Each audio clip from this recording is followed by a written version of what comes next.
just sent him a text. All right, I'm going to go ahead and get started. Share my screen. Let's see, chat. Okay, hey, Miss Reed. Sorry you're under the weather, but glad you're here. It's a Friday afternoon, and I told Miss Williams, she came by. It's like, oh man, it's Friday afternoon. I told her, I hope your brain will be able to work in this meeting. Friday afternoon is not an ideal time, but our time is running out that we have to plan. So, and I didn't want to take time from your weekend. Um, so I will do my best to be brief today. Uh, we have Carter's with us for the first time and Naya's with us for the first time. So I'm going to just do a little bit of review of what we talked about the last time.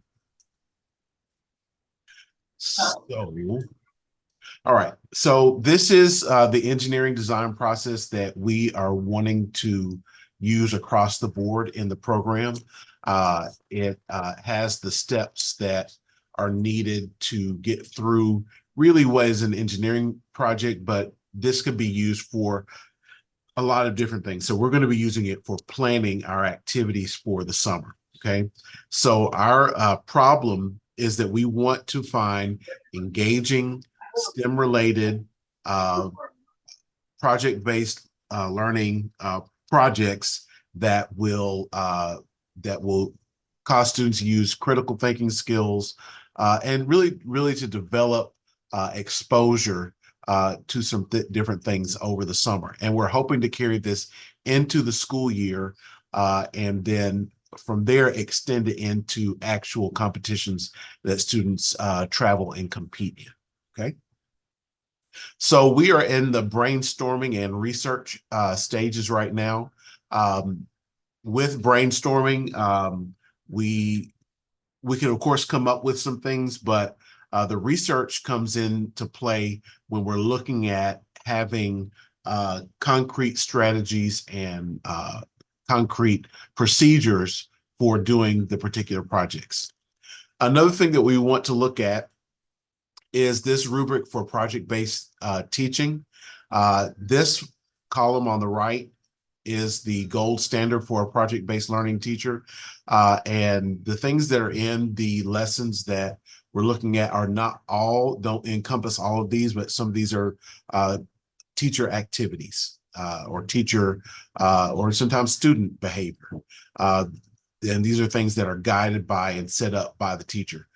Any of these, whether from beginning to gold standard, is good because there are no poor behaviors on here. They're all good. It's just they get better as you move to the right on this. Okay, so I don't want to focus too much on that right now. This is more important if you're coming up with something on your own. It should really reflect this. We'll still use it, but a lot of what is here is taken care of in the different particular project PDFs. So there is a link that I sent out on GroupMe, and I believe Naya and I see that Carter has joined. Naya, if you could join our R3 GroupMe, you'll be able to see the things that I sent out on there. I think I also sent this out by email, but this is a Google Drive that we'll be using to access the different competition documents. All right. So in here we have VEX Robotics, Science Olympiad, Mississippi Robotics, Esports, and that's Thomas's area. And then Mace TSA, I think all these at the top are ones that I haven't filled anything in yet. Mr. 48 basically does the VEX Robotics, so he's familiar with that. Science Olympiad, I have found some things, but not so. A lot of what is available for Science Olympiad, they want you to purchase. Mississippi Robotics is Mr. 48 and Esports is Thomas Williams. So Mace TSA is something that we have already started and been affiliated with for some years. Our current co-sponsor for Mace TSA is Ms. Reed. She did travel with us as we went to Chattanooga for the state leadership conference, and we had a great time. and we really got to see a lot of things that students were doing around the state. And the students who are working on those different events are serious. They're definitely serious about what they're doing. So there are both middle school and high school events. You should expect a mixture of students this summer, mostly middle school and some high school sprinkled in. So we want to, I think if we do these activities with fidelity, that's one of Ms. Williams' favorite words, is with fidelity, or if we do it at the level that it's described in the different event documents, that you will have an interesting and a real STEM activity that students can look forward to producing something in. So if we look in the middle school competitive events folder, you see there's a lot there, a lot of different things. And so as we're looking at that, we can choose one. Let's say you don't have to be necessarily familiar with everything that's happening in a particular competition, but you do need to be able to read and guide students along with what the reading, because this is the same reading they get. This is not a teacher document. This is exactly what the students will look at as they're preparing to create their for this case, Dragster. So let me just show you real quick. We do have the materials for the Dragster here on campus. So I'll show you what this looks like. Let's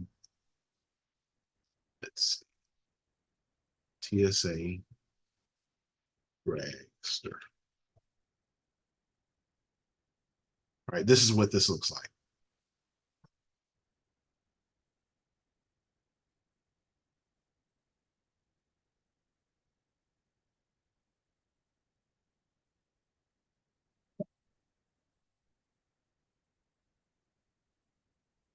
So we have wooden blanks in the storage area. We have wooden blanks that can be used for this, and we do have the fishing line.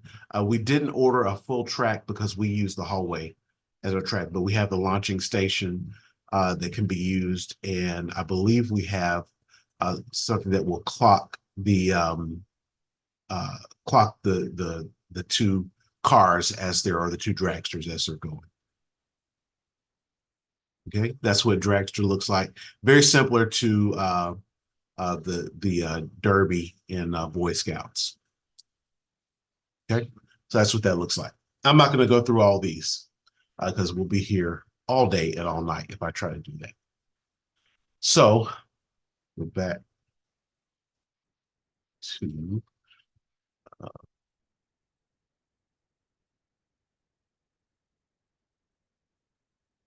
where was I? Had to get.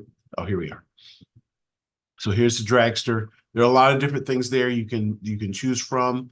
I did send a document out this past, I think it was yesterday, and I'll put this on preview so it'll look like it looks like when you looked at it. But this is our summer activity options form.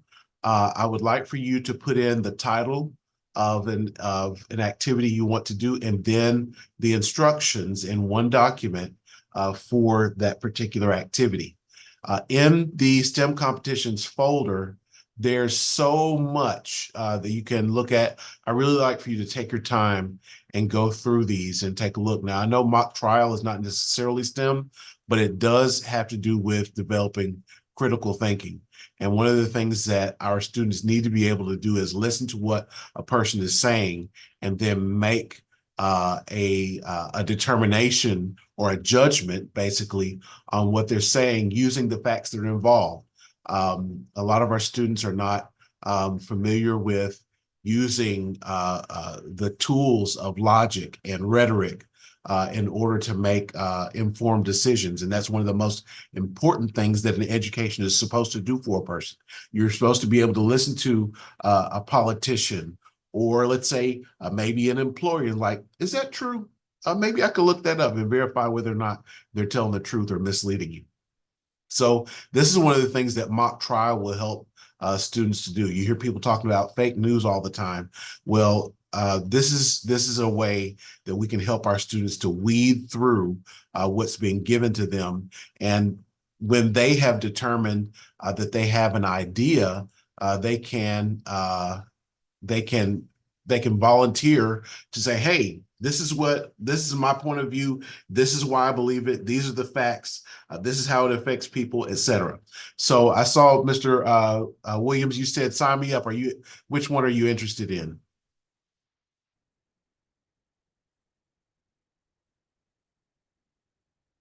Oh, the mock trials. Okay, excellent. Well, with the mock trial, um, there's a lot, as you can see, there's lots of information that's here. All of these came from the American Bar Association. I did get some items from I think the scripts that needs to be go up here. The scripts came from I think Tennessee Bar Association or something in Tennessee. Now, these are different scripts that can be used to work in your if you're doing mock trial. So what I think, and we can talk over this, but what I think a mock trial classroom should look like is that you should spend some time teaching. You can teach on argument. You can teach on the Constitution. You can teach on our judicial structure. And then the last part of the class should be, or maybe a different day, should be where you're actually doing mock trial, where you have a moderator with a gavel, or maybe you have a judge panel with gavels, and they'll be able to argue and defend and bring evidence. And this is all should be based on the tools that are can be found in the mock trial resources. Now, I think one thing that we also need to be able to help our students to do is to be able to argue a viewpoint that may not necessarily agree with. And that's important because as an attorney, if you're interested in being an attorney, you're going to have to defend people, and you may not necessarily agree with the position that they're in. If you are, let's say, a policymaker, and you have to make a decision for a company, it may be a company, or it may be a decision that you're not happy about making, but you know it's the best decision for the company. And so this is less about opinions and more about being able to make decisions based on evidence. My Miss Arnold knows this. My last three assignments for the seniors were to read 3 scientific articles, and then also look at those scientific articles from a policymaker standpoint and decide what you're going to do based on the science. And I think our students have don't think about those things. They don't have an opportunity to think about them. So we want to do that. I don't want to spend a long time on that. But Mr. Carter, if you're interested in doing mock trial, definitely let's continue to talk about it. All right. So also in this area is the UTK Engineers Day. This is something that will end in October, but these are different events that will be hosted at Engineers Day. And different schools can bring their own thing. It's not as formal as TSA or Skills USA, but it does have some good competitions. And those 10th and 11th graders who go will also get more resources for helping them if they have planned to attend one of the UT schools, specifically UT Knoxville. All right. This is a mock trial for technical standards. This goes with Skills USA. Skills USA is another CTSO, or a Career Technical Student Organization. And I brought in, you can see materials from Florida and Michigan, because Tennessee doesn't have much on their website for Skills USA. Now, they do have a state conference, but they simply, for the events, they simply give you a link to the national website. In Michigan, they've broken down the events into separate individual PDFs. So if you're interested in anything that's in Skills USA, and I think those words are supposed to be joined together. Here's the information for those. Let's say if you're interested in photography, if you click on that, it's going to give you all the constraints around photography, what you have to turn in, the type of work that you're going to be shooting, what media to keep it on, all that type thing. And if you're interested in doing that, I definitely want you to use this to help you to structure what happens in your classroom. Okay.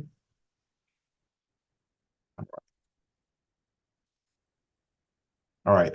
The American Rocketry Challenge, that's probably me, but if anyone else is interested in rocketry, let me know. Again, Science Olympiad and some of those others I haven't got to yet, but there are literally hundreds of things that you can take a look at. The document that I did send looks like two people. I think that's the Arnolds, Mr. Arnold and Mrs. Arnold, mother and son, have already entered something in there. And so as you're going through, just make sure that your activity title and the instructions that you upload are the same. And it's very simple. There's no discussion that you have to have. The very last question asks you to offer suggestions or comments, but that those are optional. Okay, so by Monday, I think that's what I put on here. By Monday, I would like for you to uh, give me at least 5 different activities, their title, and then upload the instruction sheet or packet from that particular instruction. Now, it doesn't have to come from that STEM competitions folder. You can find something else online, just as long as you have the instructions with it. That way, we're not going in and trying to reinvent the wheel. Okay. All right. Any questions, comments, or concerns? No, sir. Okay. So if that's something we can get done by Monday, I think we'll be ready to start looking at narrowing down our choices, and then also getting ready to order materials for the activities that you'd like to do. The mock trial is just one activity, but there's so much that you can cover with that. I would suggest doing mock trial, and maybe on the form it asks you for 5 different activities. So I would look at doing more than one. And the reason is because during the summer, students are going to be with the boost camp in the morning, and then they'll come to us in the afternoon. And so when they come to us, we're going to need to be turned all the way on. I know afternoon is not, morning is the better time for learning. But afternoon, the sun's going to be out. I know the sun can wear you out, but we are looking at being in a cool part of the building so that we're not worn out by heat. But then we also want to be really ready to work with the kids on these particular activities when they come to us. So and I explained this yesterday, that your timesheet will have 7:30 a.m. to 3:30 p.m. And you're only required to be here and working with students from, and we're going to say 11:15. That way we make sure we have everyone here on time, but 11:15 to 3:30. And the other time is planning, and you don't have to be here on campus for the planning and prep. But we do expect everyone to be ready to rock and roll at 11:15 when we arrive. Um, with some things to keep in mind, this summer, we want everyone to be active and working with students. We shouldn't see anyone on phones and distracted and in conversations when we're supposed to be working with kids. And the reason for that is we have that 4 hours in the morning, or that 3 hours and 45 minutes in the morning, that we can get ready. So everyone should be ready to go when we get it nailed down. Now, I wanted to show you as well. Let me see if I can get this pulled up on my screen, our schedule.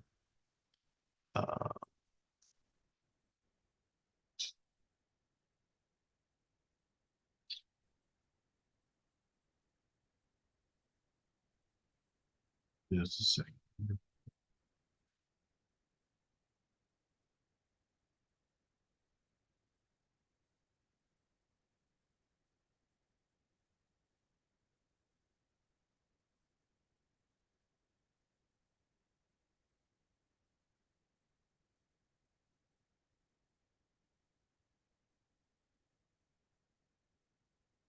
Just a second. I'm about to let y'all go. I just want to show you this before we leave, because this is important.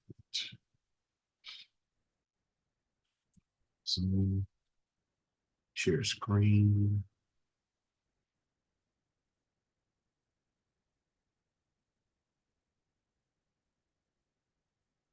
All right. Oh, See if I can zoom in a bit. All right. Oh, that's too small. All right. So this is our schedule. Um, and we haven't nailed down the schedule altogether yet, but Miss Smith is going to be out the first week, starting on the 28th through the 31st, and one of our other people will be in her spot in the main office. We don't know who that's going to be yet, but she'll be here the rest of the time. So this is the part of the schedule that is filled in. The 19th is Juneteenth, so no one will be at work that day. School's closed. A lot of stuff is going to be closed since it's a federal holiday. All right. So these are the times that we'll be working. We do have a draft schedule, but we're not sure altogether what that's going to be. And a lot of it is going to depend on how we plan, what we find to do, and how we can get that spread out among the team. And then we also want to make sure students get an opportunity to go to different people. So we have 5 teachers, and we'll be able to rotate our students, but our time blocks, we're going to keep them around between 45 and 55 minutes. So you won't see every student every day. But we'll hope that you see every student every week. And it'll partially depend on how many students we have who are in the program. But that's what we're looking at right now as far as that schedule. Okay. All right. So the takeaways from this meeting, we are, stop sharing there. We are looking to move on in our engineering design process. We are right here in the brainstorming and research right now. Now, by Monday, we're going to be in this area where we're specifying constraints and considering alternative solutions. So when we talk about considering alternative solutions, I'm going to take everyone's proposed activities into consideration. And Ms. Williams and I will probably have some conversations with individuals to try to narrow those down. Selecting an approach is where we decide this is what's going to happen on this day. It's going to take this many days to get through a project, or it's going to take whatever. That's where we select an approach and then write it down using a written design proposal. That'll be our schedule. That'll have a bridge building on Monday for Mrs. Arnold, and a dragster race on Tuesday for Miss Wells, and I'm just making stuff up.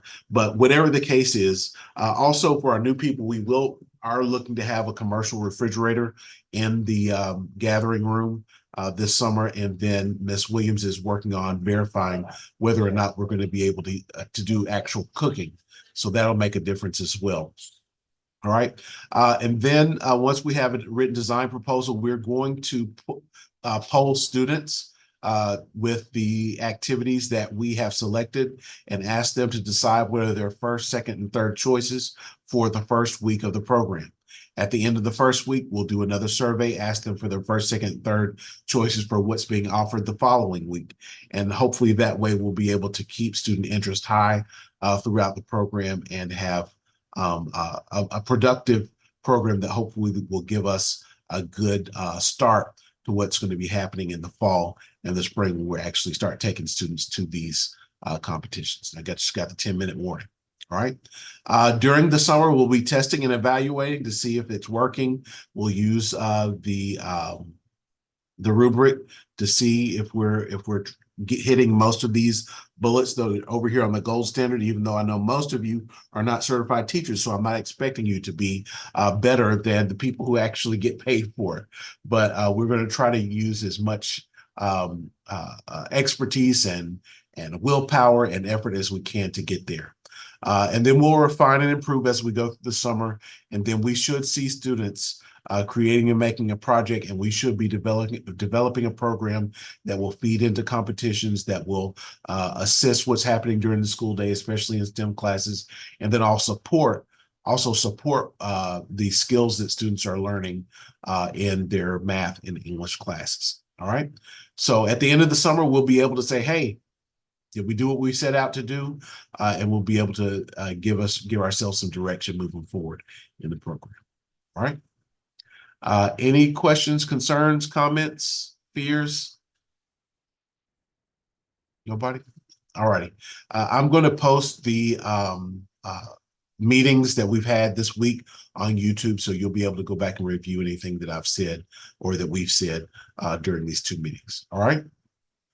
All right. Well, everyone have a great weekend. Please make sure you get those activity options form done by Monday. That way we can start taking a look at what we have, what the possibilities are going to be for this summer. All right. You all take care. Have a great weekend. Happy Mother's Day to all the mothers. Thank you. Have a good weekend. All right. Thank you. Bye-bye.